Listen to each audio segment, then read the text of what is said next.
You ever play a campaign so confusing, so aggressively mediocre, that halfway through you just sit there wondering, who was this made for? That's Black Ops 7, a Call of Duty campaign that doesn't just drop the ball, it punts it through the window, sets the house on fire, and then blames you for not enjoying the smell. This isn't just a disappointing entry, it's a cautionary tale in real time. Today we're breaking down why Black Ops 7 might be the worst campaign in the entire history of Call of Duty, and how the franchise has officially lost its personality that once made it unstoppable.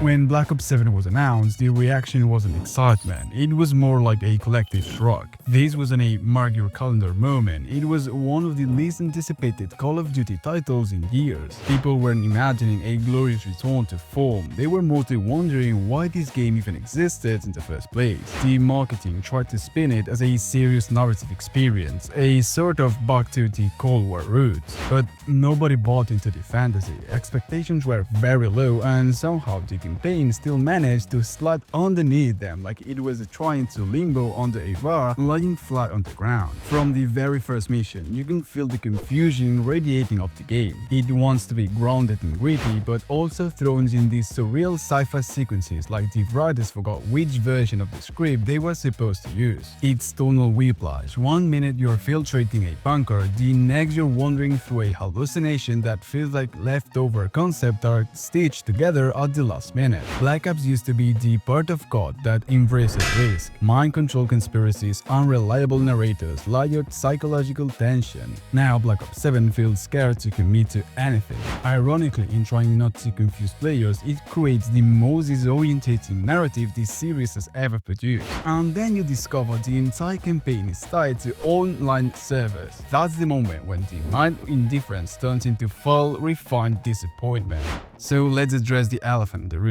The Black Ops 7 campaign requires a constant internet connection. Not for co-op, not for matchmaking, just to play the story. Imagine reading a book where every 10 minutes someone threatens to confiscate it unless you prove you still have Wi-Fi. Want to pause? No, pausing is for single-player games apparently. God has ascended beyond your mortal desire to stop and breathe. If your phone rings, to part, neighbor sets their house on fire, should have thought about that before starting a mission.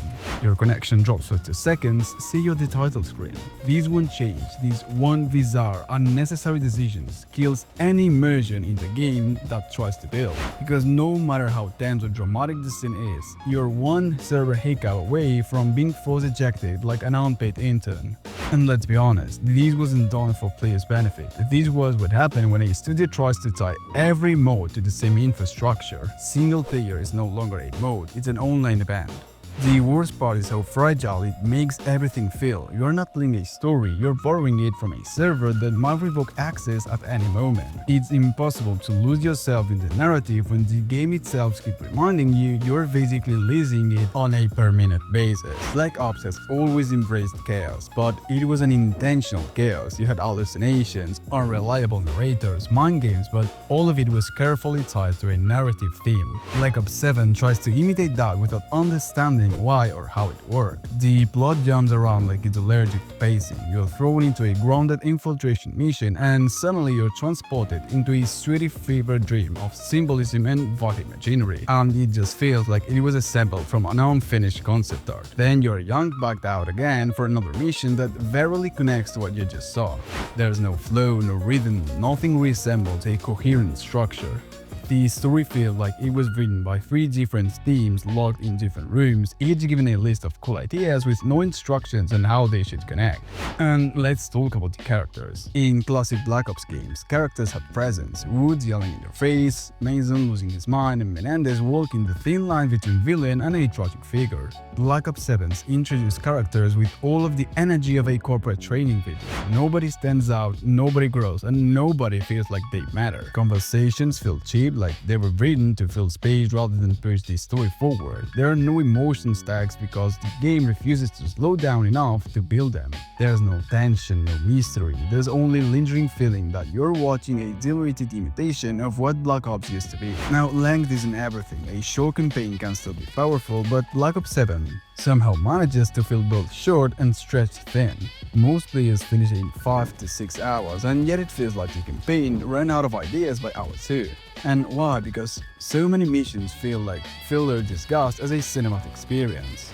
You start noticing the patterns immediately. Long drawn-out walking sections that drag on forever, objectives that repeat across multiple missions like the game is stuck on a loop, common encounters that feel bluntly copy-pasted on entire areas that look suspiciously like multiplayer maps dressed up and repurposed to masquerade as a campaign locations. And then there are the psychological sequence, those that are supposed to be the standout moments, but they're not surreal nor profound. They're just bugged to the point where you start wondering if the game expects you to come up with the meaning yourself. There's no equivalent of the classic Black Ops numbers, tension, no emotional gut punch, no mission that everyone will remember years later. The campaign doesn't build towards anything, it just exists and then it ends. And when it ends, the prevailing emotion isn't sadness or shock, it's relief, like thank God I can uninstall this part now. And here's a painful truth. Black Ops 7 feels like a game that did not want to have a campaign.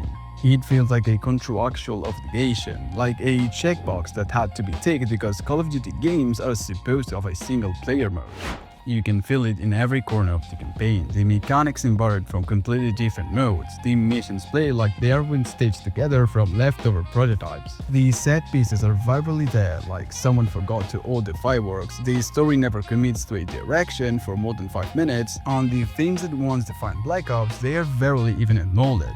Some missions even feel like subtle tutorials for multiplayer features disguised as story objectives. You will pick mechanics that the campaign introduces once and they never use it again. When a franchise treats its campaign as an afterthought, you can feel it because the hurt is gone. And it's not the developer's fault individually. When studios are stretched across a yearly release cycle and forced to juggle multiplayer, Warzone integration, seasonal content, and cross mode balance, something has to be sacrificed, and this year it was the campaign. But this is bigger than Black Ops 7.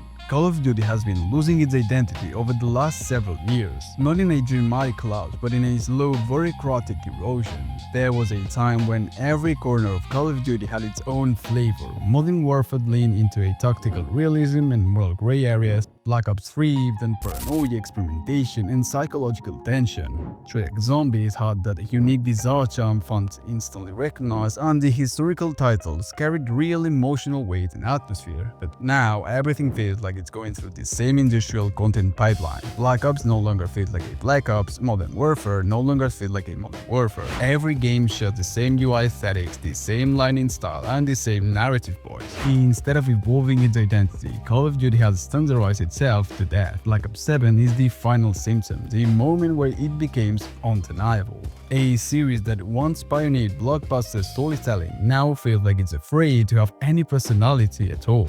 No risk, no memorable characters, no experimentation, just content, endless, sanitized, mass-produced content. And when a franchise stops having something to say, players eventually stop listening. Now, a good Call of Duty campaign didn't need to be perfect, but it needed 3 things.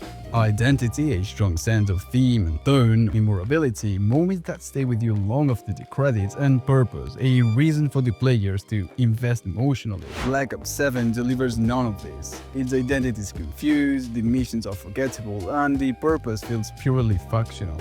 That's the tragedy. Not that the campaign is bad, but that it very feels like an attempt. But here's the thing. Call of Duty might not be doomed yet. The franchise still sells, still has devoted fans, and still has insanely talented developers working behind the scenes.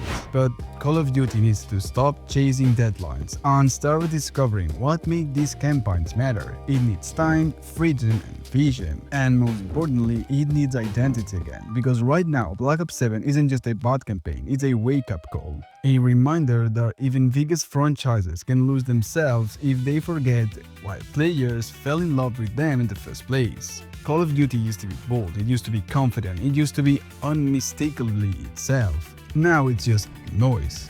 And until this series finds its voice again, we're going to keep getting campaigns like Black Ops 7.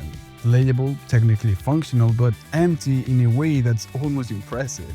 The franchise can recover, but it has to want to. Thank you for watching. I hope you enjoyed this video and see you soon on the internet, brother.